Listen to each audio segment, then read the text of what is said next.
તો નમસ્કાર મિત્રો, સ્વાગત છે આપનું ફરી એકવાર આજના તાજા નવા હવામાન સમાચારમાં.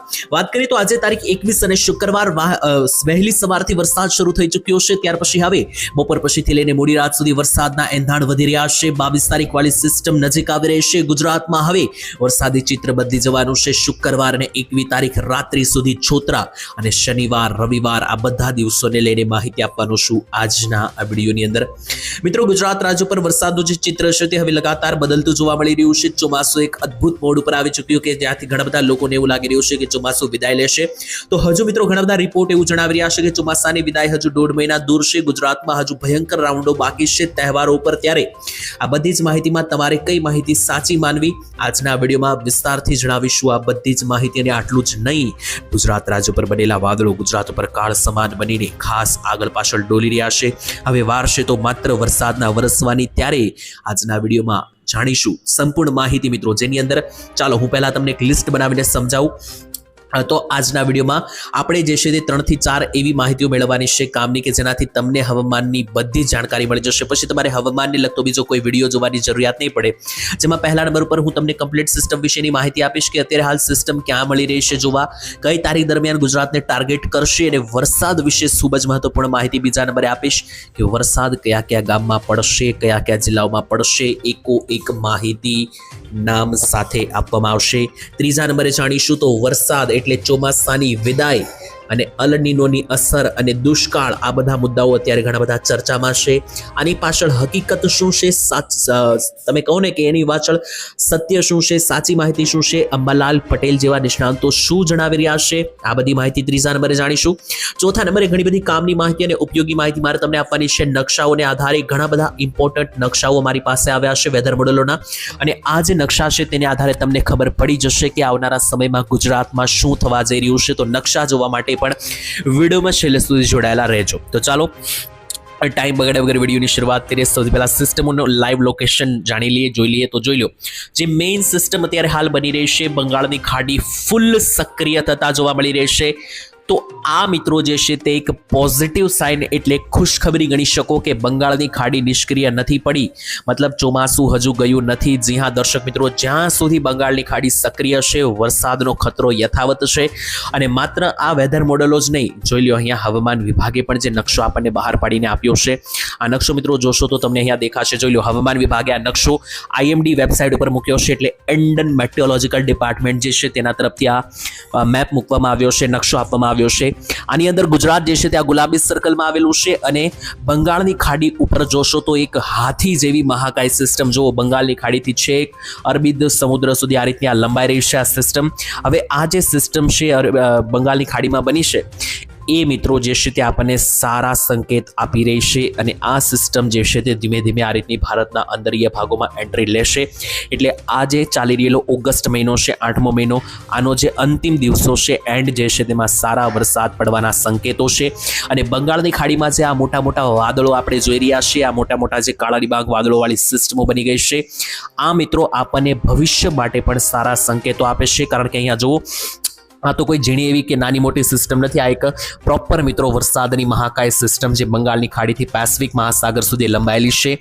આ સિસ્ટમને કારણે આ મહિનાનો એટલે ઓગસ્ટ મહિનાના છેલ્લા દિવસો અને આવનારો જે મહિનો છે, ખાસ કરીને સપ્ટેમ્બર મહિનો, એ મહિના માટે આપણે ઘણી બધી સારા સંકેતો મળી રહ્યા છે. એટલે સિસ્ટમો હજુ યથાવત છે, જાગતી છે. મુખ્ય વાત એ છે કે ગુજરાત નજીક આ સિસ્ટમ હવે ક્યારે આવે એની મુખ્ય રાહ છે. ત્યારે અત્યારે હાલમાં જોશો તો ગુજરાત ઉપર કોઈ મોટી સિસ્ટમ ને માત્ર વાદળો છે, તેને કારણે ગુજરાતમાં હમણાં તો માત્ર ઝાપટા સ્વરૂપે જ વરસાદો પડવાના છે. અસલી સિસ્ટમનો દોર ક્યારે શરૂ થશે આગળ વિડીયોમાં જણાવું. એની પહેલા ચાલો મારે તમને એક માહિતી આપવી છે. કેટલાક ફોટા મારી પાસે આવ્યા છે, એ મારે તમને દેખાડવા છે. સૌથી પહેલા હવામાન વિભાગે અત્યારે નવકાસ્ટ અનુસાર એલર્ટ આપી દીધું છે. જોઈ લો કયા જિલ્લામાં હવામાન વિભાગે એલર્ટ આપ્યું છે એના વિશે અહીંયા હું તમને સમજાવું. તો હવામાન વિભાગના એલર્ટની અંદર યેલો એલર્ટ એટલે કે મધ્યમ વરસાદના એલર્ટો વિશે વાત કરીએ તો જ્યાં પણ મિત્રો યેલો એલર્ટ હોય છે ત્યાં ગુજરાતમાં મધ્યમ વરસાદો પડતા હોય છે. અને આ જે નવકાસ્ટ અનુસાર એલર્ટ છે હવામાન વિભાગનું, તેની અંદર યેલો એલર્ટ કયા કયા જિલ્લામાં છે તો જોઈ લો. સૌરાષ્ટ્રમાં જુનાગઢ, ભાવનગર, અમરેલી, રાજકોટ, ગીર સોમનાથ, બોટાદ, સુરેન્દ્રનગર. મધ્ય ગુજરાતમાં અમદાવાદ, ખેડા, દાહોદ, આણંદ, વડોદરા, છોટાઉદેપુર, મહીસાગર, અરાવલી. ઉત્તર ગુજરાતનું જોઈ લો તો અહીંયા ખાસ મહેસાણા, સાબરકાંઠાથી લઈને મિત્રો ગાંધીનગર. દક્ષિણ ગુજરાતમાં પણ જોઈ લો તો અહીંયા સુરત, ભરૂચ, નર્મદા, તાપી, નીચે આવીએ તો વલસાડ, ડાંગ અને નવસારી, આ મેં તમને જેટલા જિલ્લાઓના નામ જણાવ્યા એ બધા જિલ્લામાં હવામાન વિભાગે યેલો એલર્ટ વરસાદને લઈને સૂચવી દીધું છે. એટલે યેલો એલર્ટ વાળા બધા જ વિસ્તારોમાં તમને મધ્યમથી હળવા જે છે તે વરસાદો પડતા જોવા મળી શકે હવામાન વિભાગની આ લેટેસ્ટ આગાહી અનુસાર. આના સિવાય મિત્રો બીજો ફોટો જે મેં તમને અગાઉ જણાવી દીધો આ સિસ્ટમો વાળો આ પણ હવામાન વિભાગ તરફથી જ આપવામાં આવ્યો છે. અને હવે હું મારે તમને દેખાડવો છે આની પછીનો એક મહત્વનો ફોટો જોઈ લો. આ બંને ફોટા મિત્રો તમને જણાવે છે કે આવનારા કઈ તારીખ સુધીમાં કેટલો વરસાદ ગુજરાત ઉપર પડવાનો છે. આ ફોટો સમજી લેશો તો તમને આગામી 10 દિવસ સુધીના વરસાદો આરામથી સમજાઈ જશે. તો ચાલો વ્યવસ્થિત મિત્રો હું તમને સમજાવવાનું હવે શરૂ કરું. તો મિત્રો સૌથી પહેલા 24 તારીખ સુધી ગુજરાતમાં કેટલો વરસાદ પડી શકે તેને લઈને જે ફોટો સામે આવ્યો છે આની અંદર જુઓ તો ઓલ ઓવર ગુજરાતમાં મધ્યમ વરસાદ જોવા મળવાના છે. જેની અંદર 24 તારીખ સુધીની જે આગાહી છે અહીંયા સાઈડમાં લખી જ દઉં. 24 તારીખ સુધીની આગાહી છે. આની અંદર કચ્છ જોઈ લો, ઉત્તર ગુજરાત જોઈ લો, આખું સૌરાષ્ટ્ર જોઈ લો, મધ્ય ગુજરાત, આ બધા જ ભાગોમાં એકદમ સરળ 1 ઇંચ સુધીનો જ મધ્યમ વરસાદ પડવાનો છે. પરંતુ અમુક ભાગો એવા છે કે જ્યાં 1.5 ઇંચ ઉપરના અને થોડા વધારે ભારે વરસાદ પણ પડી શકે 24 તારીખ સુધીમાં. એમાં માત્ર દક્ષિણ ગુજરાત જ આવેલું છે અને મધ્ય ગુજરાતનો જે દાહોદ છે તે આવેલું છે. દાહોદ અને દક્ષિણ ગુજરાતનું જે વલસાડ, ડાંગ, નર્મદા અને તાપી છે આ વિસ્તારોમાં જે છે તે મિત્રો તમને 1 ઇંચ ઉપરના પણ ખાસ વરસાદો જે છે તે જોવા મળી શકે 24 તારીખ સુધીનો આ નકશો છે. અને સેમ ટુ સેમ આવો જ નકશો મારી પાસે 30 તારીખ સુધીનો પણ છે. એટલે આ મહિનાના એન્ડ સુધી આની અંદર તમે જોશો તો આ નકશો આપણને ચિત્ર બદલતો જોવા મળી રહ્યો છે. એટલે ખૂબ સારા વરસાદની અનુમતિ જે છે તે આ નકશો આપણને આપી રહ્યો છે. જેની અંદર જુઓ તો અચાનક 25 થી 30 તારીખમાં કેવું રીતે વરસાદનું જોર વધી જતું જોવા મળી રહ્યું છે આપણને એ નકશો જણાવી રહ્યો છે. આ નકશાને આધારે તમને સમજાવું તો જોઈ લો 25 થી 30 તારીખમાં વરસાદનું જોર વધી જવાનું છે ને એની અંદર સૌરાષ્ટ્રના જે દરિયાકાંઠાના જિલ્લા છે ત્યાં ખૂબ ભારે વરસાદની આગાહી છે. જેમ કે જૂનાગઢ, ગીર સોમનાથ, પોરબંદર, દ્વારિકા અને મોરબી આ બધા જિલ્લાઓ કે જે દરિયાકાંઠે રહેલા છે અને કચ્છનો પણ જે દરિયાકાંઠાનો ભાગ છે માંડવી તેની સાથે નલિયા આ બધા વિસ્તારોમાં ખૂબ ભારે વરસાદની આગાહી છે.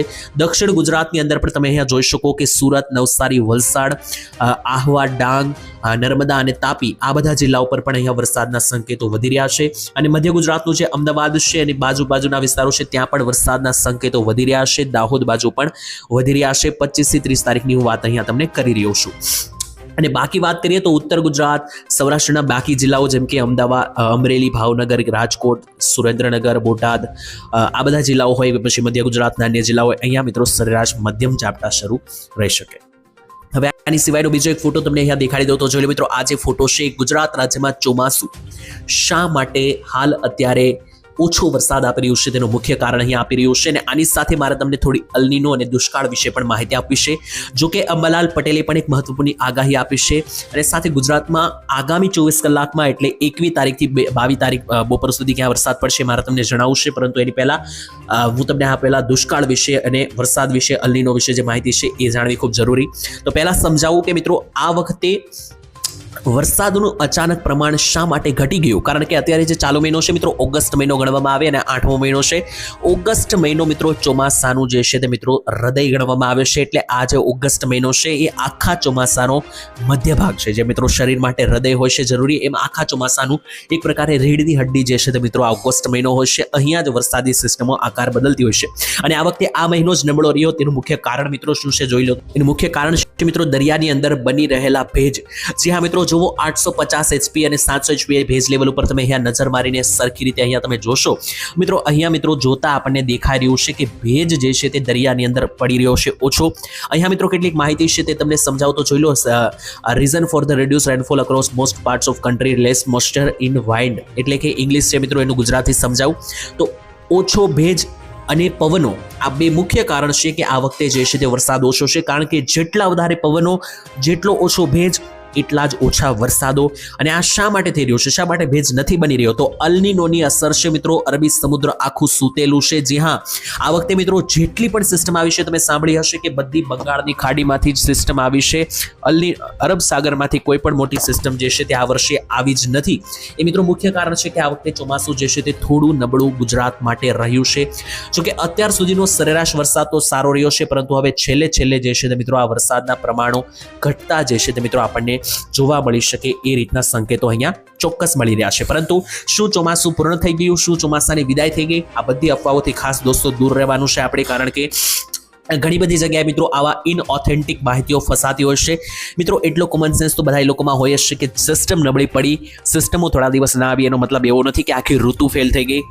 એટલે મિત્રો આનું બેસ્ટ ઉદાહરણ તમને જણાવું તો સપ્ટેમ્બર મહિનામાં જે વરસાદો પડવાના છે એ તમને દેખાડી દેશે કે આ તદ્દન અફવા હતી, ખોટી માહિતી હતી. હવામાન વિભાગે પણ મિત્રો જે છે તે માહિતી આપી દીધી છે કે આ પ્રકારની અફવાઓથી દૂર રહેવું, કારણ કે હમણાં હજુ કોઈ પણ ચોમાસાની વિદાયના સંકેતો નથી. જી હા, હજુ મિત્રો બંગાળની ખાડીની સિસ્ટમ એક્ટિવ છે. તમે અહીંયા જુઓ, બંગાળની ખાડી જોર પકડી રહી છે, તો એનાથી કોઈ પણ પ્રકારની ચોમાસાની વિદાય હજુ તો નજીક પણ નથી. અને બીજી વાત રહી તો મિત્રો જણાવી દઈએ તો ખાસ આજે અલ્નીનો છે તેની અસર પડશે એ આપણે આજકાલની વાત નથી. ચોમાસું શરૂ થયું એ પહેલા પણ અંબાલાલ પટેલે પણ કહ્યું હતું ને ઘણા બધા નિષ્ણાતોએ પણ કહ્યું હતું કે ચોમાસું છેલ્લે થોડું પ્રોબ્લેમમાં આવશે, કારણ કે અલ્નીનો આ વખતે ખૂબ ભયંકર છે.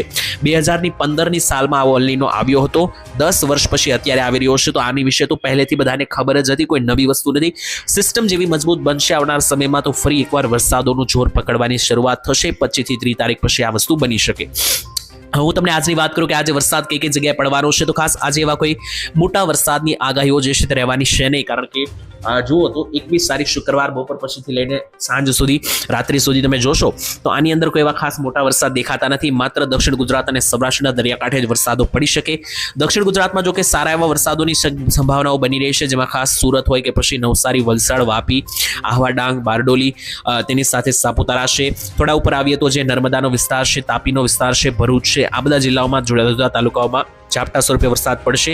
વડોદરા, જંબુસર, આ બધા વિસ્તારોમાં, રાજપીપળા સહિતના ભાગોમાં પણ મધ્યમ વરસાદો શરૂ રહેવાની સંભાવના મિત્રો જે છે તે અહીંયા બની રહી છે. અને આની સાથે મધ્ય ભાગોમાં પણ જોઈ લો તો મધ્ય ભાગોની અંદર પણ મિત્રો જે અમદાવાદની જમણી બાજુનો ભાગ એટલે કે જે ખેડા જિલ્લાની અંદર આવતા ગોધરા લાગુના ભાગો છે, અહીંયા પણ તમને મધ્યમથી હળવા વરસાદો જે છે તે મિત્રો તમને અહીંયા જોવા મળી શકે. આની સાથે ઉત્તર ગુજરાતની વાત કરીએ તો ઉત્તર ગુજરાતમાં કોઈ વરસાદની આગાહી નથી. 21 તારીખ શુક્રવાર કોઈ વરસાદ ઉત્તરીય ભાગોમાં અસર કરવાનો નથી. કચ્છની વાત કરીએ, કચ્છમાં નલિયા અને માંડવીને છોડી દો, કોઈ મોટા વરસાદની આગાહી રહેશે નહીં. સૌરાષ્ટ્રમાં આવી જાઓ, સૌરાષ્ટ્રની અંદર મિત્રો જુઓ તો માત્ર દરિયાકાંઠે ઝાપટા પડશે, જેમાં મહુવા લાગુના ભાવનગરના સેન્ટરો હોય, જુનાગઢ ગીર સોમનાથના વેરાવળ, ઉના, તુલસીશ્યામ ગીર લાગુના વિસ્તારો હોય, પોરબંદર જિલ્લો અને દ્વારકા જિલ્લાના દરિયાકાંઠાના તાલુકાઓમાં વરસાદ પડી શકે. બાકી કોઈ વરસાદની આગાહી નથી. અને માત્ર જે પણ ભાગોમાં મેં તમને આજે વરસાદની આગાહી આપી એમાં પણ 1 ઇંચ ઉપરનો કોઈ વરસાદ પડશે નહીં, કારણ કે કોઈ સિસ્ટમ જ ગુજરાત ઉપર નથી. આ તો માત્ર વાદળોના ઝાપટા છે. બાકી આજ માટે આટલું. ફરી કાલે મળીશું. તમારા ગામમાં વરસાદની જરૂર છે કે નહીં, વરસાદ છે કે નહીં, ગામના નામ સાથે કોમેન્ટમાં લખજો. કાલે ફરી મળીશું. ત્યાં સુધી ધન્યવાદ. જય માતાજી.